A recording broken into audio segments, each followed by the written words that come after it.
RC Aventure, toujours à la pointe de la technologie, oui, comme vous savez, toujours prêt à défier l'attraction terrestre, à partir comme une fusée vers un autre monde. Donc aujourd'hui, on ne part pas dans un autre monde, on part simplement juste en bas par terre. Voilà, petit retour d'expérience, une petite vidéo rapide, voilà, c'était juste pour dire, voilà, période de Noël, ça va être compliqué pour avoir des vidéos. Donc on va laisser tomber un peu là, pendant 2 semaines. Si j'ai pas le temps de faire des vidéos d'ici Noël, ce qui est largement possible parce que je vais avoir des journées de 12 à 14 heures jusqu'à Noël.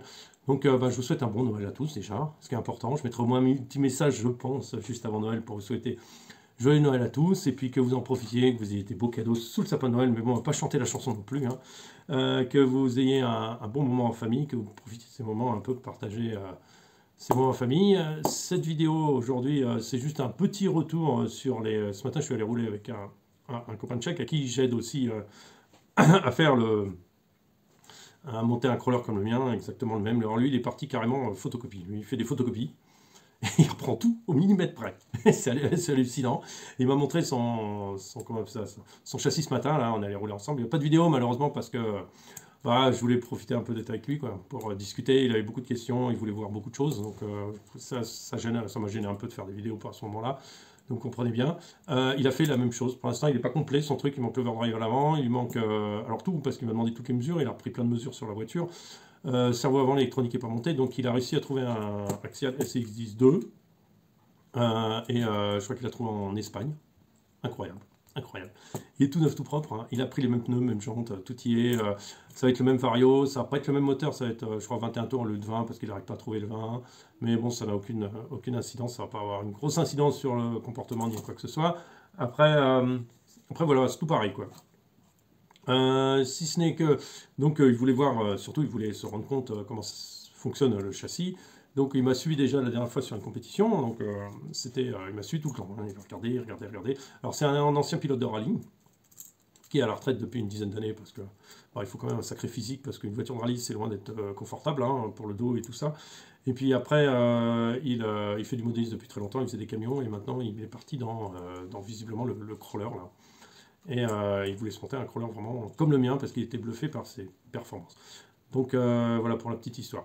Donc c'est en cours, on est en train de le faire. J'essaierai de prendre quelques photos, que vous voyez un peu le truc et faire quelques commentaires là-dessus. Ça viendra. Ça c'est une chose. Voilà, donc ce matin ça m'a permis de tester réellement parce qu'il n'y avait plus de neige sur le même terrain que la dernière fois où il y avait de la neige. La modification des mousses double densité de chez Proline en les coupant comme je vous mettrai peut-être le lien vers l'autre vidéo. Vous regardez les 2-3 dernières vidéos, je pensais dedans.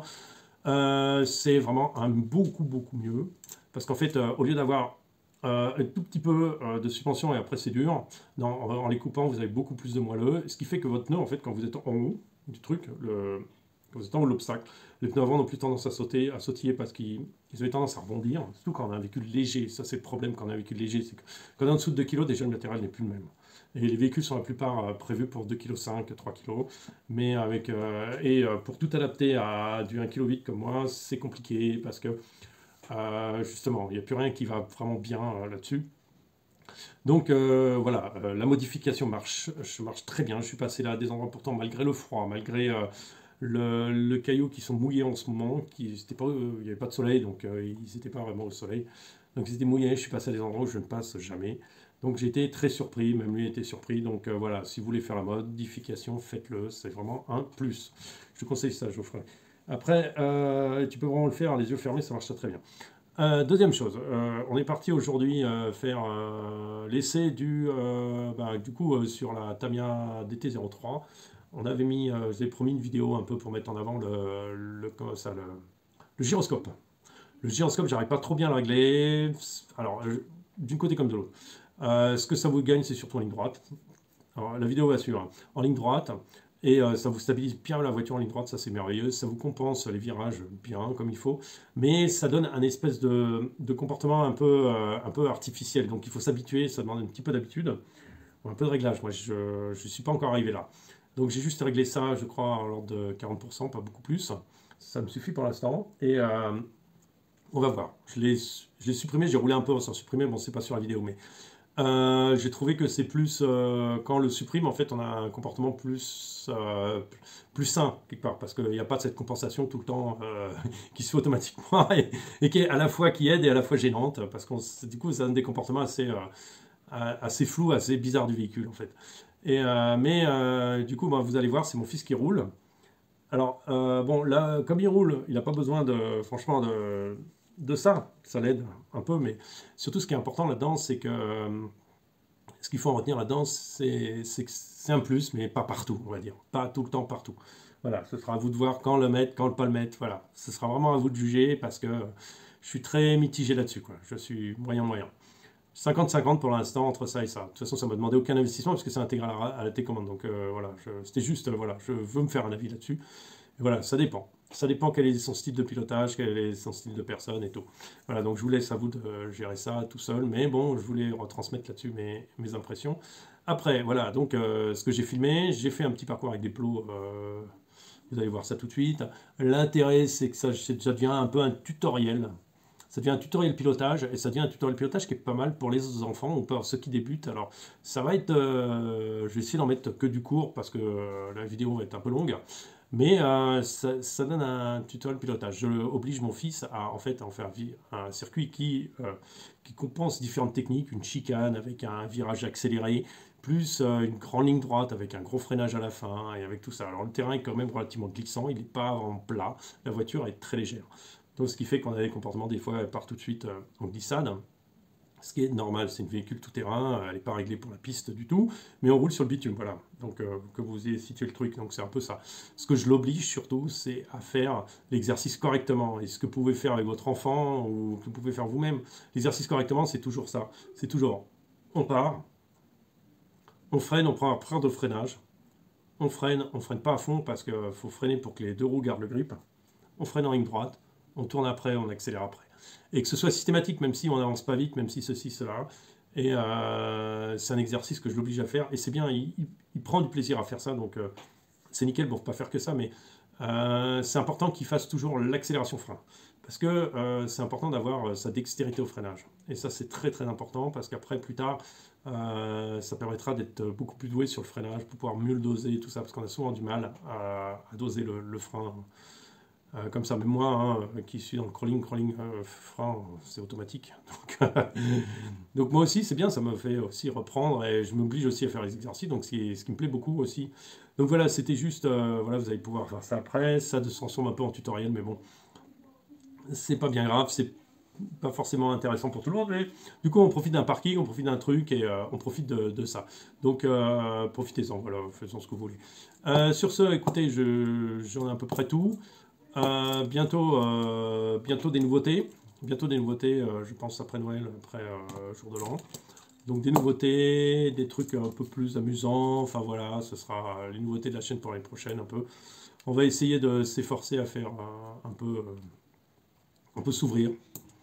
Un peu s'ouvrir sur d'autres pratiques un peu, parce que c'est pas que le crawler m'ennuie, le crawler au contraire c'est toujours ma passion de base, mais j'ai envie de découvrir d'autres trucs et de vous faire aussi découvrir d'autres trucs et d'essayer plein de trucs.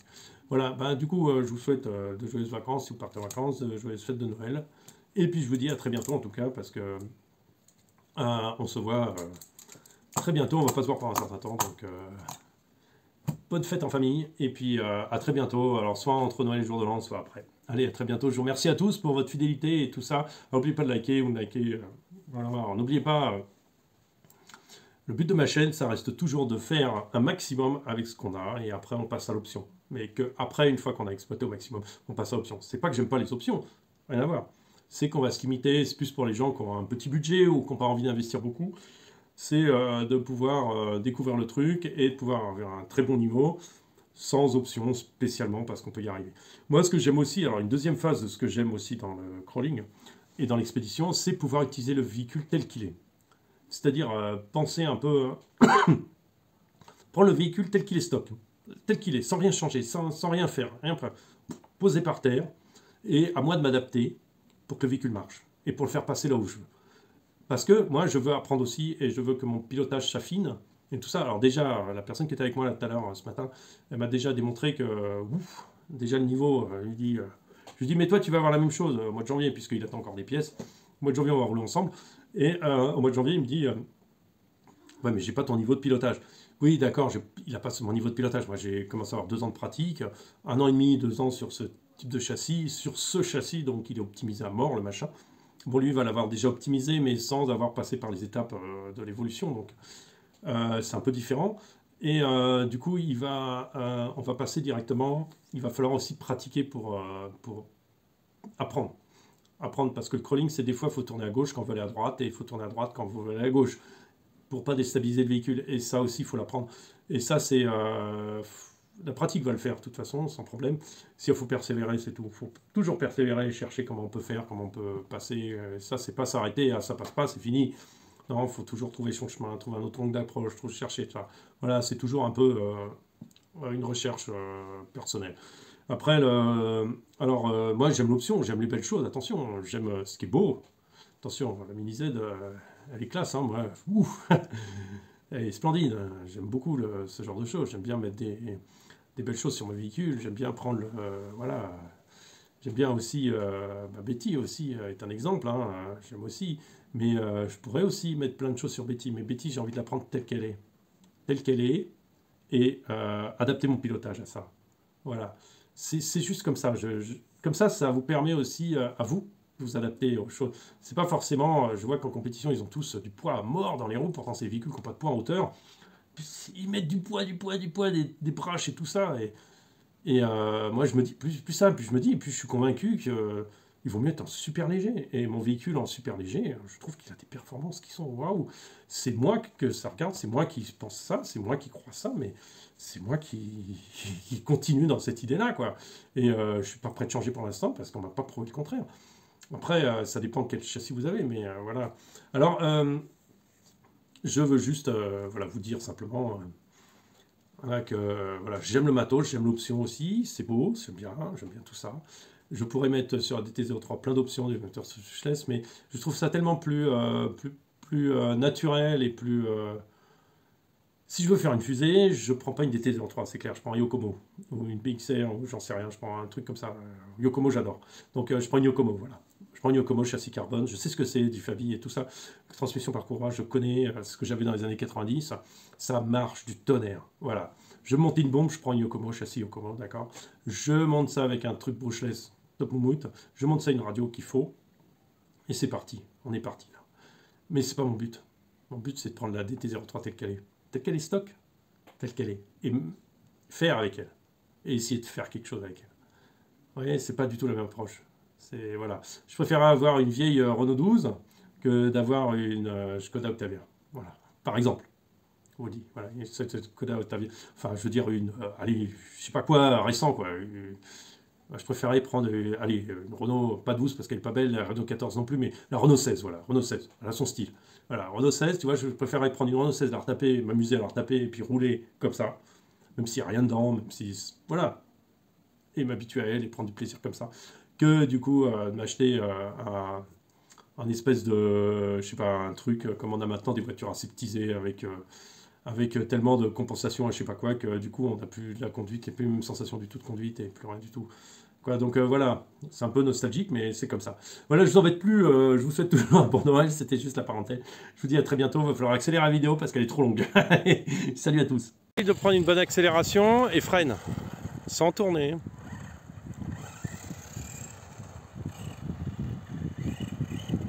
Freine, sans tourner, voilà, accélère, freine, sans tourner. Freine, voilà. Il vaut mieux faire comme ça. Voilà, prends une grande vitesse, freine. Ouais, bon là c'est un 4-2, c'est normal. Voilà, bon. Voilà, faut y aller doucement sur le frein, t'es pas obligé d'aller à fond. Voilà, très bien, c'est ça exactement. Freine, voilà. Bon, vas-y, prends de l'assurance, c'est bon, on y est. Accélère, freine déjà, vas-y, comme ça tu freines trop tard toi. Voilà. Freine. Voilà, déjà tu arrives à une bonne vitesse. Voilà, parfait. Vas-y. Bon, c'est pas rapide, mais c'est pas grave, c'est le début. En plus, en 4-2, c'est assez sauvage. Et ça glisse pas mal. Voilà.